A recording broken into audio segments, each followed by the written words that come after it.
السلام عليكم ورحمة الله وبركاته، طلبة وطالبات الصف الأول الثانوي. هناخد النهاردة درس جديد من دروس مادة الفلسفة بعنوان طبيعة القيم. في البداية لازم نعرف إن العلماء انقسموا إلى فريقين في طبيعة القيم. الفريق الأول قال إن القيم الذاتية النسبية، وقال إن القيم دي ليست مطلوبة لذاتها، لأن بينشدها الناس باعتبارها وسيلة لتحقيق غايات وأهداف ذاتية.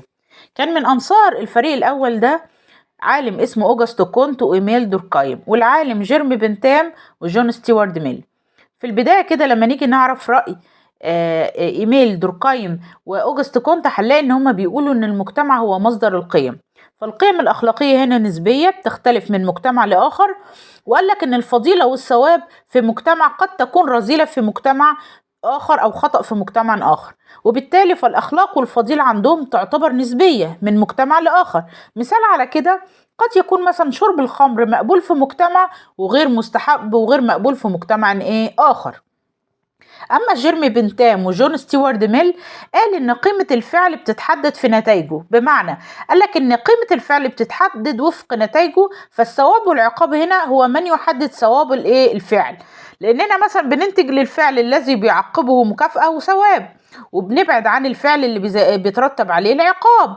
مثال على كده إن أنا مثلا عندي دواء، الدواء ده ممكن يكون مفيد لشخص ومضر لشخص آخر على حسب نتائجه. الجاسوس مثلا بيبقى بطل في مجتمع وخاين في مجتمع آخر، وده حسب فوائده واللي بيترتب عليه من نتائج.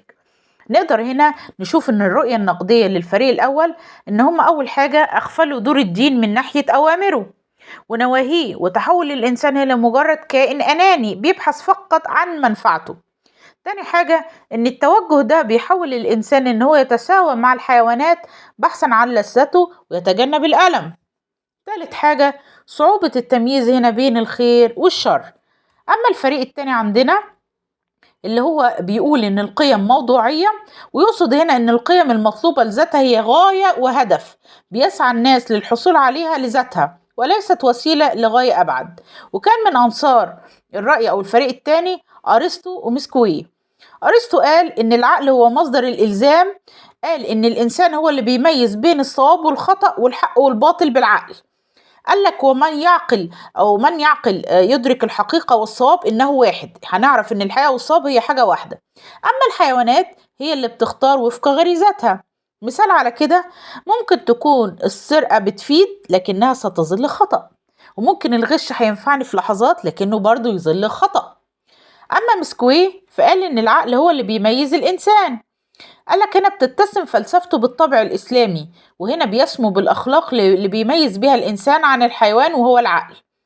من أمثلة على الكلام مسكويه قالك عندما بتختار الفعل لا تختاره بغرائزك الحيوانية لكن بتختار الفعل بعقلك. لو احنا جينا نعقب على الفريق التاني ورأيه هنلاقي إن القيم الأخلاقية حيادية ثابتة في كل العصور. تاني حاجة إن هو أكد على دور الدين في صنع الأخلاق. تالت حاجة قالك إن الإنسان بيرتقي بالقيم من المستوى الحيواني للمستوى العاقل اللي بيميز البشر.